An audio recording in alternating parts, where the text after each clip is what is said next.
talking about memories. My memories of Kelly were of a pretty girl, second row from the window, in a chalk-filled classroom, probably gossiping to a neighbor. She managed to graduate in 1977, being elected the class valedictorian, and then fulfilled a very restless nature. And are you ready for all of this? She got her Bachelor of Science from Western, 82. Physical Therapy, Toronto General, 82. Lecturer, U of T, 82. Law, U of T, 87. She didn't like all the dusty archives, I guess, John. So she decided then to go into medicine, so graduated from Queen's. Now there's a step up. In 92 in medicine.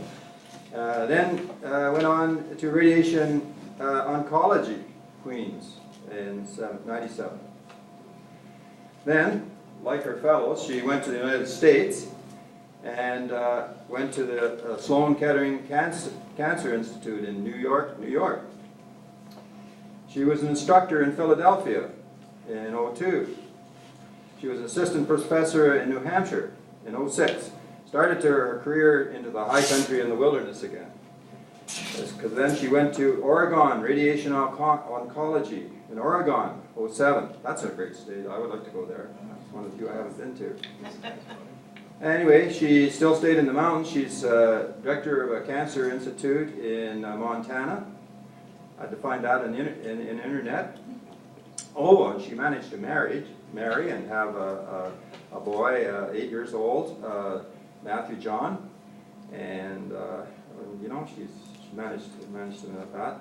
And in her spare time, she's currently on Senator Baucus's committee for President Obama, trying to get the public option for health care to the United States Senate. And I understand a few Republicans are causing it. Oh, goodness. How does she... It's probably exhausting. She's hypocrites too, by the way. Well, Yeah. how did she find the time? How did you find the time to get to King City? I don't know. I almost didn't. All that weather right in Chicago, I guess. And anyway, you made it. Kelly, take it here. Thank you.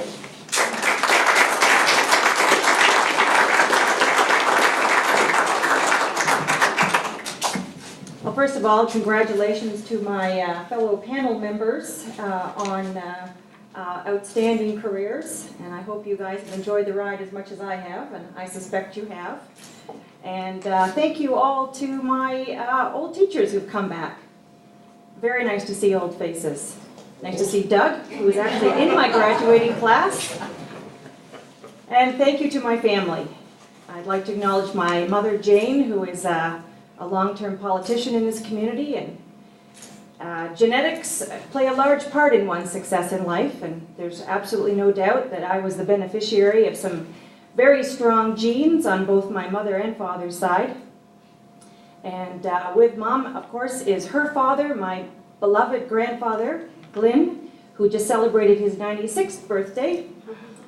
Grandpa, you should wave. There's not very many. And of course, my stepfather, Jim, who I've known since birth. And thank you all for being here. I wasn't sure who I was going to be talking to today, and of course I talk for a living.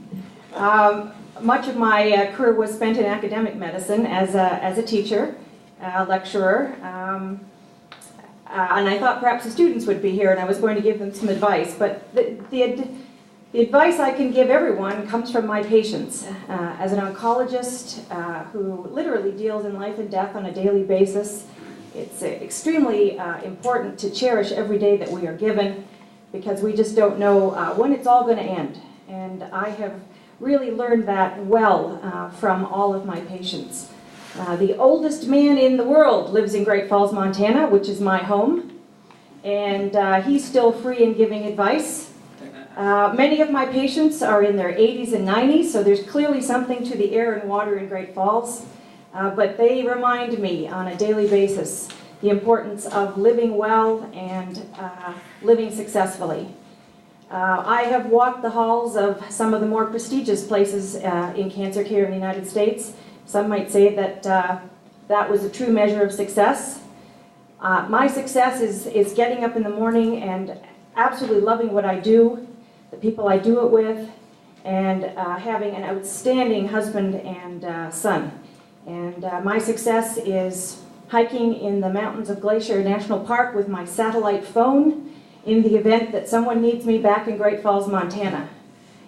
So I want to thank you all very much for being here today, and wish everybody that I'm sharing the podium with the best of success in your lives. And that's probably about it for now.